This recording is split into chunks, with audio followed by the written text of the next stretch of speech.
आजकल ये दुनिया बहुत अजीब अजीब हरकतें कर रही है। पता नहीं क्यों ये पिछले कुछ सालों में बहुत सारे ऐसे घटना हमें देखने को मिले हैं। जैसे कि हमने देखा पिछले साल अमेज़न वाइल्ड फायर भी देखा हमने, पिछले साल ऑस्ट्रेलियन बुश फायर भी देखा हमने, इसी साल अभी फ़िलहाल कोरोना से भी लड़ रहे हैं, या इस कोरोना के बीच भी हमने वो अम्फान साइक्लोन या मुंबई में हुए साइक्लोन भी देखा है। तो इतने सारे जो चेंजेस हुए हैं हमारे एक्टिविटीज़ में, ह्यूमन एक्टिविटीज़ में भी चेंजेस हुए हैं।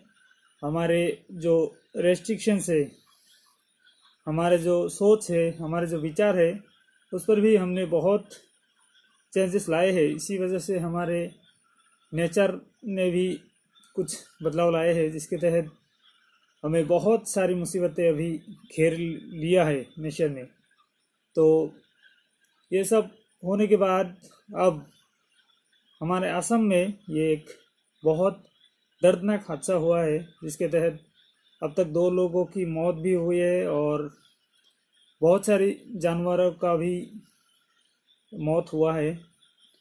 तो आइए देखते हैं पूरी घटना। जो बागजान अपर असम के तिनसुकिया ज़िले के एक ऑयल फील्ड है, जहाँ बहुत सारे कुएं हैं, और उसी में से एक कुएं, जो कुएं नंबर 5, वहाँ से 27 मई को एक लीकेज शुरू हुआ था, जिसके बाद एक एक करके 14 दिन बीत जाते हैं। उसके बाद ही ये आग लगा।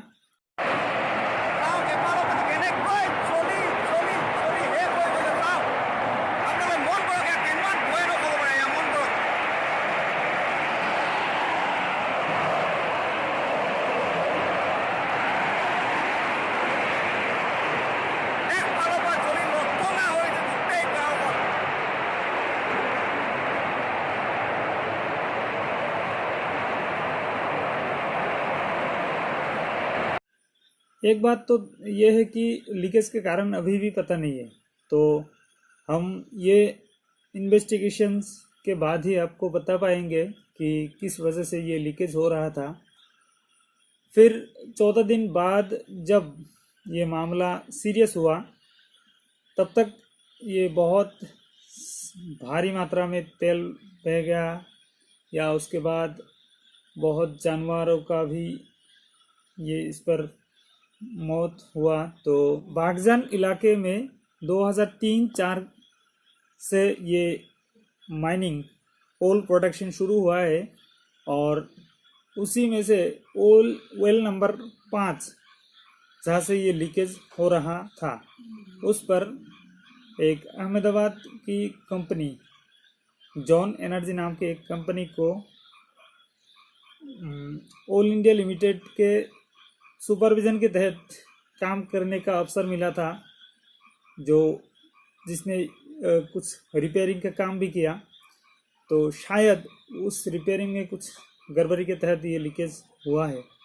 जब लीकेज हुआ तो वहाँ से बहुत सारे लोगों को दूर के इलाके में शिफ्ट किया गया, और धीरे धीरे जब ये लीकेज बढ़ता गया, पहले तो ये ऑल इंडिया लिमिटेड ने निजी तकनीक इस्तेमाल करके ये प्रॉब्लम को सोल्व करने की कोशिश भी किया था।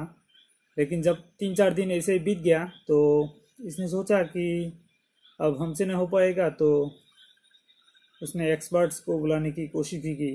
तो 3 तारीख को सिंगापुर की अलर्ट डिजास्टर नाम की एक कंपनी, उसके साथ डील भी किया, और ये बताया कि 4 तारीख को ये कंपनी के कुछ लोग इंडिया आ रहे हैं, गुवाहाटी।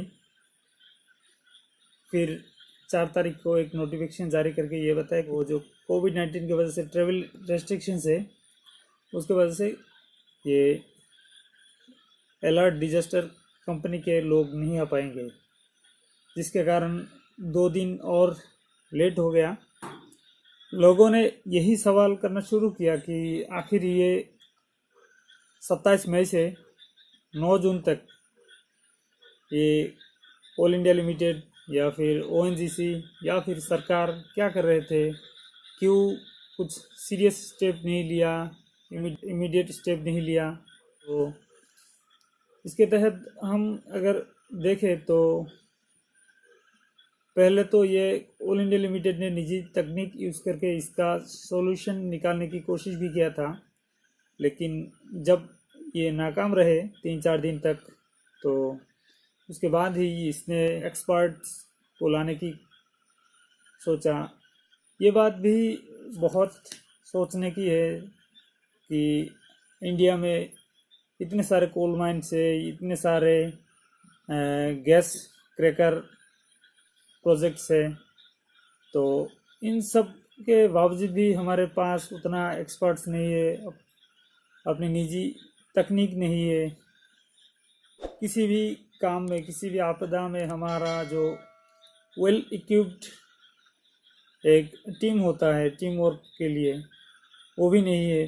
तो इस पर भी हम बहुत नाकाम रहे हैं। ये भी शर्मनाक बात है कि हर हादसे के बाद बाहर से लोगों को बुलाना पड़ता है उसका सॉल्यूशन के लिए।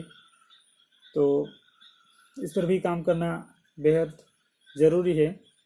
शायद इसीलिए 16 दिसंबर 2019 को लिखे एक disaster in oil and gas sector preparedness in the country शीर्षक एक आर्टिकल छपे थे।